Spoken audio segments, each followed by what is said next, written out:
آیت نمبر 21 ہم نے پڑھنی ہے، تیسرا رکوع کا آغاز ہوگا۔ اس سے پہلے ہم نے پہلے رکوع کے اندر زنا کی سزا کا ذکر پڑھا تھا، اس کے بعد تہمت زنا اس کی سزا کا بیان بھی آیا۔ پھر اگر شوہر اپنی بیوی پر الزام لگائے اور گواہ نہ لا سکے تو اس صورت میں لعان ہوتا ہے، اس کا ذکر ہم نے پڑھا۔ یہ تین چیزیں پہلے رکوع کے اندر پڑھی تھیں، اور دوسرے رکوع کے اندر ہم نے وہ خاص 10 آیات پڑھی جن کا تعلق براہ راست سیدہ عائشہ صدیقہ رضی اللہ تعالی عنہا کی پاک دامنی سے تھا۔ اب ہم پڑھیں گے تیسرا رکوع۔ یہ تیسرا رکوع بھی اسی دوسرے رکوع کو بیس بنا کر کے ہم پڑھیں گے، کیونکہ اس کے اندر اسی واقعے کو مد نظر رکھتے ہوئے چند ہدایات اور تعلیمات دی گئی ہیں۔ تو سب سے پہلے ہم اس آیت کی تلاوت کر لیتے ہیں۔ اعوذ باللہ من الشیطان الرجیم، بسم اللہ الرحمن الرحیم۔ یا ایھا الذین آمنوا لا تتبعوا خطوات الشیطان ومن يتبع خطوات الشیطان فإنه یأمر بالفحشاء والمنکر ولولا فضل الله عليكم ورحمته ما زكى منكم من أحد أبدا ولكن الله يزكي من يشاء والله سميع عليم۔ صدق اللہ العظیم۔ یا ایھا الذین آمنوا، اے ایمان والو، لا تتبعوا خطوات الشیطان، تم شیطان کے پیچھے نہ چلو۔ ومن يتبع خطوات الشیطان فإنه يأمر بالفحشاء والمنکر، اور اگر کوئی شخص شیطان کے پیچھے چلے گا تو شیطان تو ہمیشہ بے حیائی اور بدی کی تلقین کرے گا۔ ولولا فضل اللہ علیکم ورحمتہ ما زکا منکم من احد ابدا، ولولا فضل اللہ علیکم ورحمتہ، اور اگر تم پر اللہ کا فضل اور اس کی رحمت نہ ہوتی تو ما زکا منکم من احد ابدا، تو تم میں سے کوئی بھی کبھی پاک صاف نہ ہوتا۔ ولیکن اللہ یزکی من یشاء، اور لیکن اللہ جس کو چاہتا ہے پاک صاف کر دیتا ہے۔ واللہ سمیع علیم، اللہ تعالیٰ خوب سنتا ہے اور جانتا ہے۔ دیکھیں، اس آیت کو سمجھنے سے پہلے ایک بات ہم ذہن نشین کر لیں، وہ یہ کہ جس طرح کسی معاشرے کے اندر، کسی بستی میں، ٹاؤن میں، ہمارے رشتہ داروں میں یہ مشہور ہوتا ہے کہ وہ جو بندہ ہے نا، وہ تو کبھی کام کی بات کر ہی نہیں سکتا، وہ تو کبھی کسی کو سیدھی مت دے ہی نہیں سکتا، وہ تو کبھی اچھی بات کر ہی نہیں سکتا۔ اور اسی طرح ایک دوسرا ہی شخص ایسا ہوتا ہے ہمارے رشتہ داروں میں کہ ہم خود کہہ رہے ہوتے ہیں نہیں یار وہ تو بہت اچھا آدمی ہے، وہ تو ہمیشہ اچھی بات کرتا ہے، ہمیشہ اچھا مشورہ دیتا ہے، ہمیشہ انسان کو نقصان سے بچانے کی کوشش کرتا ہے۔ تو یہ دو قسم کے لوگ سوسائٹی میں موجود ہوتے ہیں۔ تو جو اچھا آدمی ہوتا ہے اس کا ہر کوئی پسند کرتا ہے، حتیٰ کہ ہمارے بچوں کو ہم خود اس سے ملنا جلنا پسند کرتے ہیں، اپنے بچوں کو بھی کہتے ہیں دیکھو ان کے پاس جایا کرو، ان کے پاس بیٹھا کرو، وہ اچھی باتیں کرتے ہیں۔ اور اسی طرح جو آدمی خراب ہوگا، جو انسان کو برائی کے راستے پہ ڈالے گا، غلط باتیں کرے گا، بے حیائی کی باتیں کرے گا، تو ہم کبھی بھی نہ خود اس کے پاس بیٹھیں گے، نہ اپنے بچوں کو اس کے پاس بھیجیں گے، بلکہ اپنے بچوں کو یہی تلقین کریں گے دیکھو اس کے پاس نہیں جانا، اس کے پاس نہیں بیٹھنا ہے، وہ تمہیں گمراہ کرے گا، وہ تمہیں بھڑکائے گا، وہ تمہیں غلط کام کے لیے اکسائے گا۔ تو بالکل ایسے ہی جو اللہ کی ذات ہے وہ ہمیشہ انسان کا فائدہ چاہتی ہے۔ اللہ ہمیشہ چاہتے ہیں کہ انسان برائی سے بچے، انسان گناہوں سے بچ جائے، انسان غلط کاموں سے بچ جائے، جبکہ شیطان ہمیشہ یہ چاہتا ہے کہ وہ لوگوں کو بے حیائی کی طرف لے جائے، برائی کی طرف لے جائے، گناہ کی طرف لے جائے، کوئی ایسا کام اس بندے سے کروا لے کہ یہ خود کرنے والا بھی بدنام ہو جائے، سوسائٹی بھی بگڑ جائے، خراب ہو جائیں، اور پھر یہ بندہ جو غلط کام کرے گا اس کو بنیاد بنا کر یہ باقیوں کو بھی گمراہ کرے گا۔ تو بالکل ایسے ہی اللہ تعالیٰ اس آیت کے اندر یہ بات ارشاد فرما رہے ہیں، دیکھیے کہ اے ایمان والو تم شیطان کے پیچھے نہ چلو۔ آپ اس مثال کو ذہن میں رکھیں جو میں نے ابھی تھوڑی دیر پہلے دی ہے، اے ایمان والو تم شیطان کے پیچھے نہ چلو، کیونکہ جو بندہ بھی شیطان کے پیچھے چلے گا تو شیطان تو یاد رکھو وہ تو بے حیائی اور بدی کی تلقین کرے گا، وہ تو کام کی بات کرتا ہی نہیں، وہ تو ہمیشہ نقصان کی بات کرتا ہے۔ وہ تو یہ چاہتا ہے کہ ایک بندے کا، مومن بندے کا جو اللہ کے ساتھ ریلیشن ہے وہ کمزور ہو جائے، وہ ٹوٹ جائے، وہ ہمیں گمراہ کرنا چاہتا ہے۔ تو شیطان ایک استعارہ ہے اس بات کا کہ وہ کبھی اچھی بات نہیں کرتا، وہ کبھی سیدھے راستے میں نہیں لگنے دے گا ہمیں۔ تو جس طرح والدین ہمیں کہہ رہے ہوتے ہیں کہ دیکھو بیٹا فلاں کی بات نہیں سننا، وہ بالکل دھوکے باز ہے، وہ 2 نمبر ہے، وہ تمہیں غلط پٹی پڑھائے گا، کبھی سیدھی بات نہیں کرے گا، تو بالکل اللہ تعالیٰ ہمیں اس سے کہیں ہزاروں درجے زیادہ محبت کرتے ہوئے بتاتے ہیں، دیکھو شیطان کے پیچھے نہ چلنا، شیطان کی باتوں میں نہ آنا، شیطان کا کہنا نہ ماننا، کیونکہ شیطان تو بے حیائی اور بدی کی تلقین ہی کرے گا۔ اور پھر آگے اللہ نے بات فرمائی کہ اگر اللہ کا فضل تم پر اور اس کی رحمتیں نہ ہوتی تو تم میں سے کوئی بھی پاک صاف نہ ہوتا۔ یہ تو اللہ کی رحمت ہے کہ اللہ گناہ سے بچا لیتے ہیں، اور پھر کبھی گناہ ہو جاتا ہے تو اللہ سے ہم توبہ کرتے ہیں، اللہ تعالیٰ ہماری توبہ قبول کر لیتے ہیں۔ تو یہ تو اللہ کا فضل اور اس کی رحمتیں ہیں کہ آج ہم بچے ہوئے ہیں، یا پھر کم از کم یہ ہے کہ ہمارے نامہ اعمال سے گناہ مٹ گئے ہیں، یا مٹ جاتے ہیں، یا مٹ سکتے ہیں، کیونکہ یہ اللہ کا فضل اور اس کی رحمتیں ہیں۔ اور آگے فرمایا کہ اللہ تعالیٰ ہی پاک کرتا ہے جس کو چاہتا ہے، ٹھیک ہے، جو اللہ کے در پہ آتا ہے اللہ جس کو پاک صاف کرنا چاہتا ہے، ظاہر ہے اللہ کو پتا ہوتا ہے کس بندے میں پوٹینشیل ہے اور کون سا بندہ ہے جو نیکی کی راہ پہ آتا ہے، آ سکتا ہے، اللہ تعالیٰ کے علم میں خوب ہے۔ اب دیکھیے کلاس کے اندر جیسے ہم پڑھا رہے ہوتے ہیں تو لیکچر تو سب کے پاس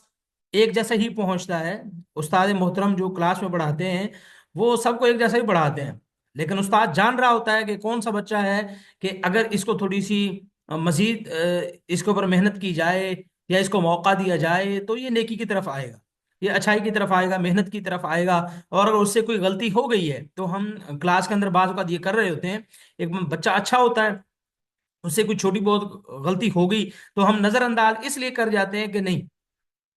کہ یہ مزید اچھا ہو سکتا ہے، اس کو مزید سمجھایا جا سکتا ہے، تو آدمی اس کی طرف ایک خاص توجہ ڈالتا ہے۔ بالکل ایسی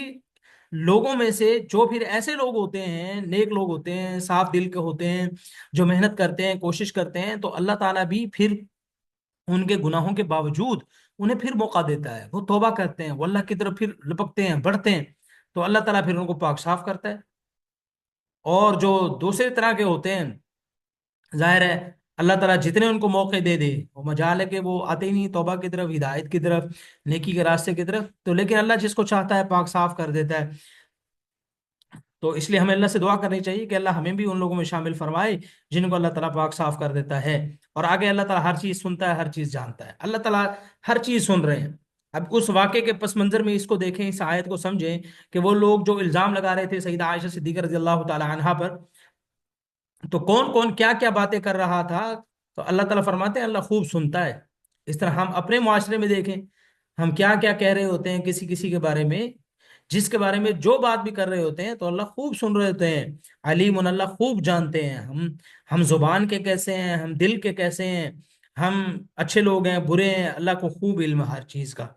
تو اس لیے اس آیت سے ہمیں یہی سبق ملا کہ ہم شیطان کے پیچھے نہ چلیں، شیطان کی باتوں میں نہ آئیں۔ اس کے بعد اگلی آیت ہے جی وَلَا يَأْتَلِ أُولِي الْفَضْلِ مِنكُمْ وَالسَّعَةِ أَن يُؤْتُوا أُولِي الْقُرْبَى وَالْمَسَاكِينَ وَالْمُهَاجِرِينَ فِي سَبِيلِ اللَّهِ وَلْيَعْفُوا وَلْيَصْفَحُوا أَلَا تُحِبُّونَ أَن يَغْفِرَ اللَّهُ لَكُمْ وَاللَّهُ غَفُورٌ رَّحِيمٌ۔ وَلَا يَأْتَلِ أُولِي الْفَضْلِ مِنكُمْ وَالسَّعَةِ، اور تم میں سے جو لوگ اہل خیر ہیں اور مالی وسعت رکھتے ہیں، یعنی جو خیر کا کام کرتے ہیں، صدقہ خیرات کرتے ہیں اور مالی طور پر مضبوط ہیں، ٹھیک ہے، ولا یأتلی، تو وہ یہ قسم نہ کھائیں ان یؤتوا اولی القربا والمساکین والمہاجرین فی سبیل اللہ، کہ وہ رشتہ دار، مسکین اور اللہ کے راستے میں ہجرت کرنے والوں پہ کچھ خرچ نہیں کریں گے، انہیں قسم نہیں کھانی چاہیے۔ ولیعفو ولیصفحوا، اور چاہیے کہ وہ معاف کریں اور چاہیے کہ وہ درگزر کیا کریں۔ الا تحبون ان یغفر اللہ لکم، کیا تم پسند نہیں کرتے کہ اللہ تمہیں معاف کر دے؟ واللہ غفور الرحیم، اور اللہ تعالیٰ تو خوب بخشنے والا، رحم فرمانے والا ہے۔ دیکھیں ہم نے پیچھے بات پڑھی تھی کہ اسی واقعہ ایف کے اندر جب حضرت مستح رضی اللہ تعالی عنہ وہ منافقین کی باتوں میں آ گئے، اور وہ حضرت ابو بکر صدیق رضی اللہ تعالی عنہ کی خالہ زاد کے بیٹے تھے، اور حضرت ابو بکر صدیق رضی اللہ تعالی عنہ ان پہ مال خرچ کیا کرتے تھے، تو ظاہر ہے ایک باپ ہونے کی حیثیت سے ان کے دل میں یہ بات آ گئی کہ میں تو اس پہ خرچ کرتا ہوں لیکن یہ میری بیٹی پہ ہی الزام لگا رہا ہے، اور منافقین کی باتوں میں اور چالوں میں آ گیا ہے۔ تو حضرت ابو بکر صدیق رضی اللہ تعالیٰ عنہ نے قسم کھا لی کہ آئندہ میں اس پہ خرچ نہیں کروں گا۔ تو اس تناظر کے اندر اللہ نے یہ بات ارشاد فرمائی کہ دیکھو، تم میں سے جو صاحب وسعت ہے وہ قسم نہ کھا لے کہ اپنے رشتے دار پر یا مسکین پر یا اللہ کے راستے میں ہجرت کرنے والے پر خرچ نہیں کرے گا۔ اب دیکھیں یہاں پر بڑی زبردست باتیں ہیں جو سمجھنے کی ہیں۔ یعنی اگر کسی مومن بندے سے، ہمارے رشتے دار سے، کسی مسلمان سے گناہ ہو جائے تو اس کے گناہ کی وجہ سے آدمی کو ایسا نہیں کرنا چاہیے کہ جی اس نے تو چونکہ گناہ کر لیا ہے یا اس نے گناہ کی بات کہہ دی ہے تو میرا اس سے کوئی تعلق نہیں ہے، اور میں اگر اس پہ خرچ کرتا تھا تو میں آئندہ اس پہ خرچ نہیں کروں گا۔ ٹھیک ہے، بلکہ دیکھیے اللہ تعالیٰ نے یہاں ایک ان کی عبادت کا ذکر کیا ہے کہ مہاجرین فی سبیل اللہ، کہ وہ لوگ جو اللہ کے راستے میں ہجرت کرتے ہیں، اور یہ حضرت مستح رضی اللہ تعالی عنہ یہ مہاجرین میں سے تھے۔ تو اللہ تعالیٰ ارشاد فرما رہے ہیں کہ ٹھیک ہے یہ گناہ ہو گیا ان سے، لیکن اس کا مطلب یہ نہیں ہے کہ ان کی پچھلی نیکیاں ضائع ہو گئی، یا اب ان کے اوپر لوگوں کو ترس نہیں کھانا چاہیے۔ ٹھیک ہے ان سے گناہ ہو گیا ہے، نہیں ہونا چاہیے تھا، لیکن اب انہوں نے معافی مانگ لی ہے، اللہ سے رجوع کر لیا ہے۔ تو یہاں پر حضرت ابو بکر صدیق رضی اللہ تعالی عنہ کو اور ہمیں یہ بات سمجھائی جا رہی ہے بالواسطہ کہ ہم اس طرح کا کام نہ کریں۔ اگر ہمارے ماتحت میں سے، ہمارے رشتے داروں میں سے، ہمارے گھر والوں میں سے اگر کسی سے گناہ ہو گیا تو ہم یہ قسم نہ کھائیں ہم اس پہ خرچ نہیں کریں گے۔ مثال کے طور پر آپ دیکھتے ہیں، مجھے یاد ہے کہ جب ہم چھوٹے تھے تب اخبارات پڑھتے تھے، اب تو موبائل جب سے ہے اخبار کا رجحان بالکل ختم ہو گیا ہے۔ جب ہم اخبار پڑھتے تھے اس کے اندر نا خبریں آئی ہوئی ہوتی تھی، ان کے اندر ایک خبر ہوتی تھی آک نامے کی، یعنی باپ یہ کہتا تھا کہ میں اپنی اولاد کو جائیداد سے بے دخل کرتا ہوں، جس کو آک نامہ کہتے تھے، قطع تعلقی، کہ میرے بیٹے کا میری وراثت سے کوئی حصہ نہیں ہوگا۔ اگرچہ شرعاً جائز نہیں ہے بالکل بھی، والد کو اختیار ہی نہیں ہے کہ وہ مرنے کے بعد کے بارے میں یہ فیصلے کر کے جائے کہ جی میرے بیٹے کو حصہ نہیں ملے گا، جب اللہ نے حصہ دیا تو کون ہوتا ہے بھائی؟ تو دوسری بات یہاں پر یہ ہے کہ اگر وہ نافرمان ہے تو والد کو حق نہیں پہنچتا کہ وہ اس سے وراثت چھینے۔ یہاں یہی ہمیں سبق سکھایا جا رہا ہے کہ ٹھیک ہے اس سے گناہ ہو گیا، غلطی ہے، جو بھی ہے، تو بڑے کو چاہیے کہ وہ بڑے پن سے کام لے، اس کا ظرف بھی بڑا ہونا چاہیے، معاف کرنے کا جذبہ ہونا چاہیے۔ تو بہرحال بڑوں کو بڑے ظرف کے ساتھ کام لینا چاہیے۔ اس آیت کے اندر یہی بات سکھائی جا رہی ہے۔ تو اور پھر دیکھیے کھلے عام یہ پیغام ہے کہ وَلْيَعْفُوا وَلْيَصْفَحُوا، معاف کرو، درگزر کرو۔ بڑوں کو چاہیے کہ چھوٹوں کو معاف کریں، درگزر سے کام لیں۔ ٹھیک ہے، اور پھر آگے اللہ نے فرمایا کیا تم پسند نہیں کرتے کہ اللہ تمہیں معاف کر دے؟ جب یہ آیت نازل ہوئی تو سیدنا ابو بکر صدیق رضی اللہ تعالیٰ عنہ کہنے لگے یا اللہ کیوں نہیں، ہمیں پسند ہے، مجھے پسند ہے کہ آپ مجھے معاف کریں۔ تو پھر حضرت ابو بکر صدیق رضی اللہ تعالیٰ کے دل میں جو بات تھی انہوں نے ان کو معاف بھی کیا، اور پھر وہ جو قسم کھا لی تھی کہ ان پہ خرچ نہیں کریں گے، پھر اس قسم کو توڑا، اس قسم کا کفارہ ادا کیا، اور پھر دوبارہ سے حضرت مستح کی مدد کرنا شروع کی۔ اور بعض روایت میں آتا ہے کہ مدد دگنی کر دی، یعنی پہلے سے بھی زیادہ ڈبل کر کے ان کی مدد کرنا شروع کر دی۔ تو یہاں پر ایک سبق کیا دیا جا رہا ہے کہ الا تحبون ان یغفر اللہ لکم، یعنی جیسا برتاؤ ہم اللہ سے چاہتے ہیں ویسا برتاؤ ہمیں لوگوں کے ساتھ کرنا چاہیے۔ اگر ہم یہ چاہتے ہیں کہ اللہ ہمیں معاف کرے تو ہمیں بھی لوگوں کو معاف کرنا چاہیے، ہم یہ چاہتے ہیں کہ اللہ ہم پہ غصہ نہ کرے تو ہمیں بھی لوگوں پر غصہ نہیں کرنا چاہیے، ہم یہ چاہتے ہیں کہ اللہ ہم پر مزید اپنے رزق کے خزانے کھولیں تو ہمیں بھی لوگوں پر رزق کے خزانے کھولنے چاہیے صدقہ خیرات کی صورت میں۔ ہم چاہتے ہیں کہ اللہ ہم سے محبت کرے تو ہمیں بھی لوگوں کے ساتھ محبت کرنی چاہیے۔ ہم یہ چاہتے ہیں کہ اللہ ہمیں خوب کھلائے پلائے، اللہ ہم پہ خوب وسعتیں کرے تو ہمیں بھی لوگوں کے ساتھ خوب ان کو کھلانا پلانا چاہیے، ان پہ وسعتیں کرنی چاہیے۔ تو یہ کتنی باتیں سمجھنے کو یہاں موجود ہیں۔ واللہ غفور الرحیم، اور اللہ خوب بخشنے والا، بڑا رحم کرنے والا ہے۔ تو اگر انسان سے غلطی ہو جائے تو دیکھیے اس میں بتائی جا رہی ہے بات، ٹھیک ہے کہ اس سے غلطی ہوگی، اللہ نے معاف کر دیا، اللہ مغفرت کرنے والا ہے، اللہ رحم کرنے والا ہے۔ تو اس لیے ہمیں بھی لوگوں کو معاف کرنا چاہیے، اور لوگوں کے ساتھ جو ہے وہ رحم دلی سے پیش آنا چاہیے۔ اس کے بعد اگلی آیت ہے سورۃ النور کی آیت نمبر 23، ان الذين يرمون المحصنات الغافلات المؤمنات لعنوا في الدنيا والآخرة ولهم عذاب عظیم۔ ان یاد رکھو، بے شک الذين يرمون المحصنات، جو لوگ پاک دامن بھولی بھالی مسلمان عورتوں پر تہمت لگاتے ہیں، لعنوا في الدنيا والآخرة، ان پر دنیا اور آخرت میں پھٹکار پڑ چکی ہے، ان پر لعنت ہے، ولہم عذاب عظیم، اور ان کو اس دن زبردست عذاب ہوگا۔ دیکھیں یہاں پر عورتوں کا ذکر ہے، کیونکہ عرب کے اس معاشرے میں عورتوں کو عزت نہیں دی جاتی تھی. پھر یہ خاص واقعے کے تناظر میں چونکہ گفتگو چل رہی ہے تو وہ تہمت بھی سیدہ عائشہ صدیقہ رضی اللہ تعالی عنہا پر لگی. پھر عورتیں جو ہے وہ حساس مزاج کی ہوتی ہیں، اور پھر خاص طور پہ جن عورتوں کا یہاں ذکر کیا گیا ہے وہ ہے الغافلات. ٹھیک ہے، محسنات، پاک دامن، بھولی بھالی مومنہ عورتیں ہیں، جن بیچاریوں کو گناہ کی طرف جو ہے وہ گناہ کی طرف جو خیال بھی اپنا نہیں لے کے جاتی ہیں اور اپنے آپ کو بچاتی ہیں، اپنے آپ کو پاک دامن رکھتی ہیں. ان لوگوں پہ جو بندہ تہمت لگاتا ہے تو اس پہ تو لعنت پڑ گئی دنیا آخرت میں. اس سے یہ بھی معلوم ہوا کہ ان عورتوں کا مقام اور مرتبہ ان عورتوں جیسا نہیں ہے جو عورتیں اپنے آپ کو پاک دامن نہیں رکھتی اور جو ہے وہ محسنات اور غافلات کی جو لسٹ میں نہیں آتی، وہ عورتیں ان عورتوں جیسا مقام و مرتبہ نہیں رکھتی. یعنی سب سے بڑا مقام اور مرتبہ ان عورتوں کا ہے جو اپنے آپ کو پاک دامن رکھتی ہیں. تو لہذا جو پاک دامن عورتوں پر بھولی بھالی مسلمان عورتوں پر تہمت لگاتے ہیں ان کے دنیا آخرت میں لعنت ہے. اور ظاہر ہے جب وہ الزام لگائیں گے اور گواہ نہیں لے کر کے آئیں گے تو دنیا کے اندر تو لعنت ایسے ہوگی کہ لوگوں میں بھی بدنام ہوگا. دیکھو بھی دیکھو جھوٹی باتیں کرتا ہے لوگوں کی عورتوں پر یہ جملے کستا ہے، اور پھر اس کو ظاہر ہے کوڑے بھی مارے جائیں گے جب وہ گواہی نہیں لا سکے گا، اور آخر توبہ نہیں کرے گا تو آخرت کے اندر بھی عذاب دیا جائے گا. تو بہرحال باقی رہی یہ بات کہ کیا صرف عورت پر ہی تہمت لگانا جائز نہیں ہے، مردوں کی تہمت لگ سکتی ہے؟ نہیں، چونکہ یہاں ایک خاص سیدہ عائشہ صدیقہ رضی اللہ تعالی عنہا کے بارے میں بات ہو رہی ہے تو اس لیے ہاں عورتوں کا ذکر ہے، اور عموماً عورتوں پر اس طرح باتیں کہہ دی جاتی ہیں. مردوں پر جو ہے وہ الزام نہیں لگایا جاتا، بلکہ عورتوں پر اس طرح کے جملے کثرت کے ساتھ کیے جاتے ہیں. بلکہ مرد تو خود بتاتے ہیں اگر وہ اس طرح کا کام کر لیں، وہ تو فخر سمجھتے ہیں اپنے لیے معاذ اللہ اس کام کو.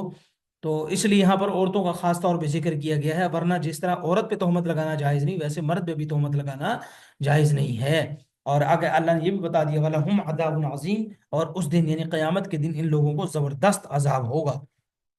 کافر ہے تو ظاہر ہے، اور اگر مومن ہے تو پھر بغیر توبہ کے مرا ہوگا تو عذاب ہوگا، اور اگر توبہ کر لی ہوگی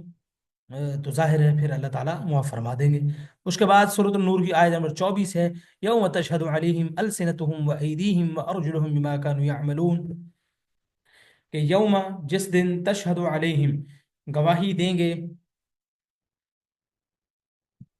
علیہم ان کے خلاف، السنتہم ان کی زبانیں، وایدیہم ان کے ہاتھ، وارجلہم اور ان کے پاؤں، بما کانوا یعملون ان کرتوتوں کی جو وہ کیا کرتے تھے. اب دیکھیے ایسا ہوتا ہے کہ بندہ جب کوئی غلط کام کرتا ہے نا دنیا کے اندر یا کوئی جرم کرتا ہے تو باہر کے لوگ گواہی دیتے ہیں، یعنی بندہ خود نہیں دیتا،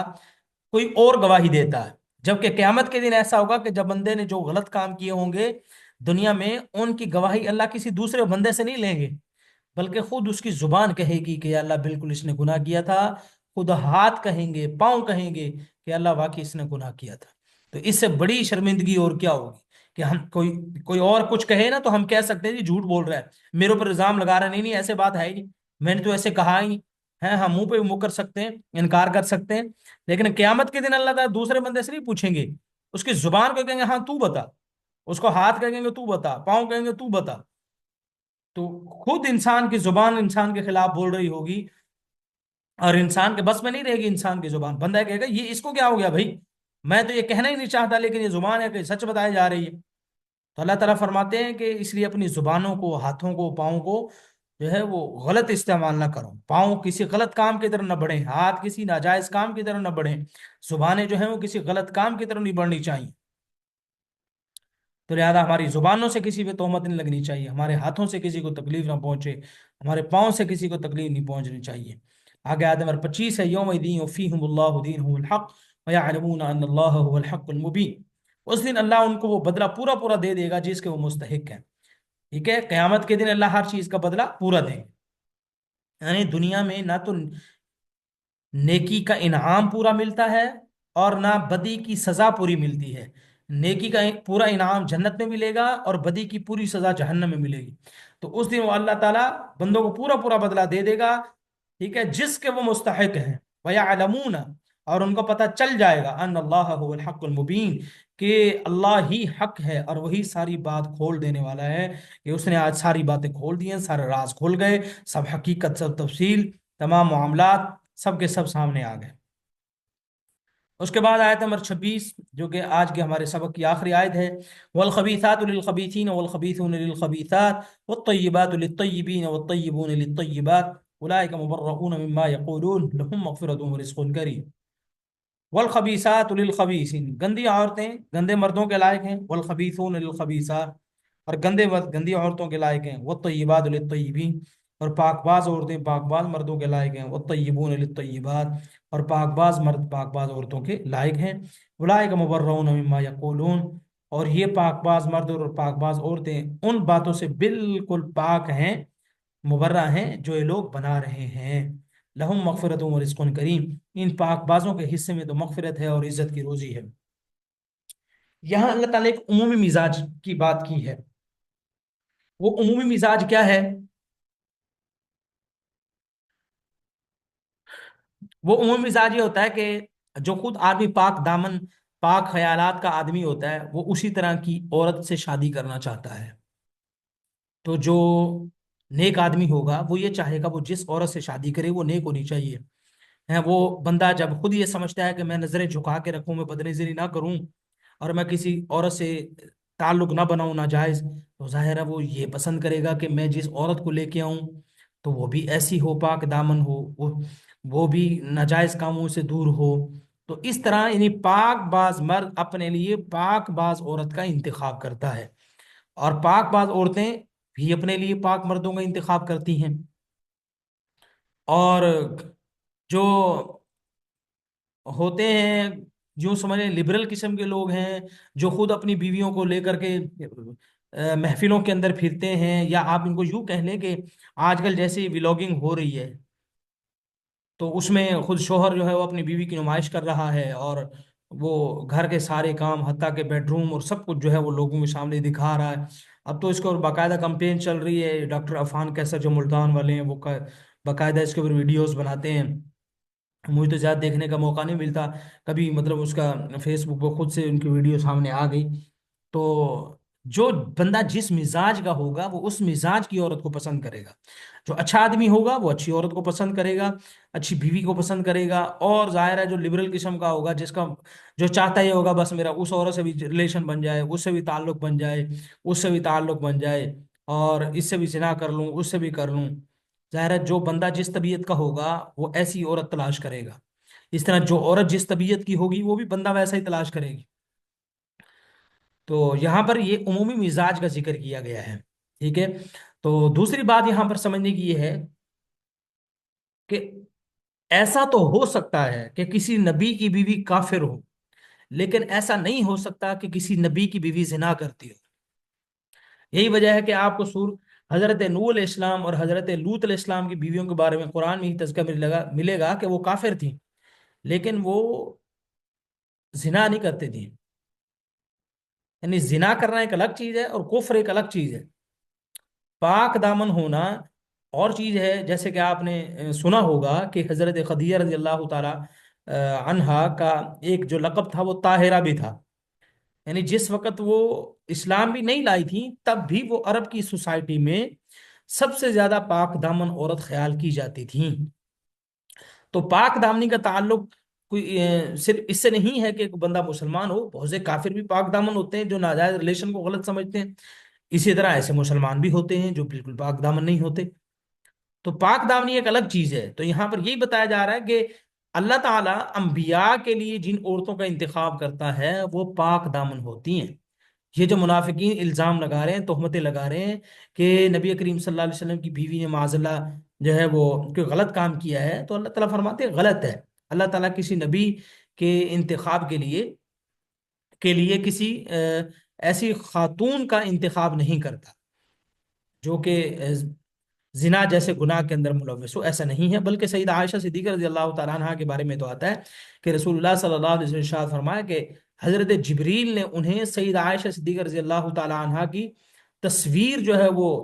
ان کی صورت جس کو ہم کہہ سکتے ہیں، ان کی صورت خواب کے اندر جو ہے وہ ایک ریشمی رومال لپٹے ریشمی رومال کے اندر لپٹی ہوئی جو تصویر تھی ان کی، وہ دکھائی کہ ان کے ساتھ آپ کا نکاح ہوگا۔ دوبارہ جو انبیاء کی بیویاں ہوتی ہیں وہ پاک دامن ہوتی ہیں، اور اس طرح کی بات نہیں ہے جس طرح منافقین کہہ رہے ہیں، اس لیے اللہ نے یہ بات ارشاد فرمائی اولئک، یہ پاک باز مرد یعنی اور لوگ جو ہیں، خاص طور پہ سیدہ عائشہ اور حضرت صفوان بن معطل، یہ بری ہیں ان الزام تراشیوں سے، یقولون جو لوگ اس وقت کر رہے ہیں، اور ان کے لیے مغفرت بھی ہے اور رزق کریم بھی ہے۔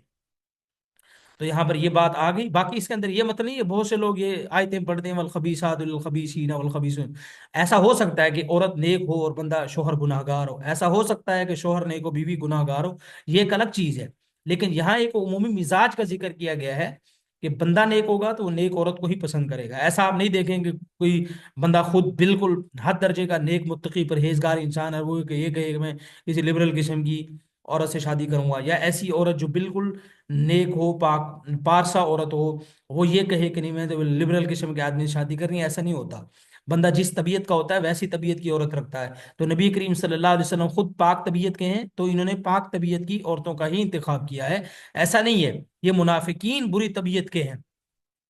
تو لہذا یہ جن کی جس طرح ان کی طبیعتیں ہیں یہ ویسے لوگ ہیں،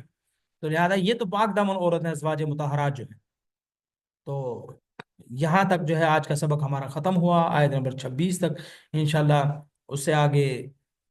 جو ہے وہ ایک نیا مضمون شروع ہوگا جو کہ اسی سے متعلق ہے، انہیں زنا کے روکنے کے اسباب بتائے جائیں گے کہ گھروں کے اندر کیسے زنا رک سکتا ہے، اور وہ کون سی چیزیں ہوتی ہیں جن کی وجہ سے گھروں کے اندر ہی جو ہے وہ زنا کے اسباب اور مواقع پیدا ہوتے ہیں، ان سارے کاموں سے روکا گیا ہے۔ آگے کچھ اصول و ضوابط بھی اگلی آیت کے اندر ذکر کیے گئے ہیں، اگلے رکوع کے اندر انشاءاللہ کل ہم وہ پورا رکوع پڑھیں گے۔ اللہ سے دعا ہے اللہ تعالیٰ ان باتوں کو سمجھنے کی، ان پہ عمل کی توفیق عطا فرمائے۔ السلام علیکم ورحمۃ اللہ وبرکاتہ۔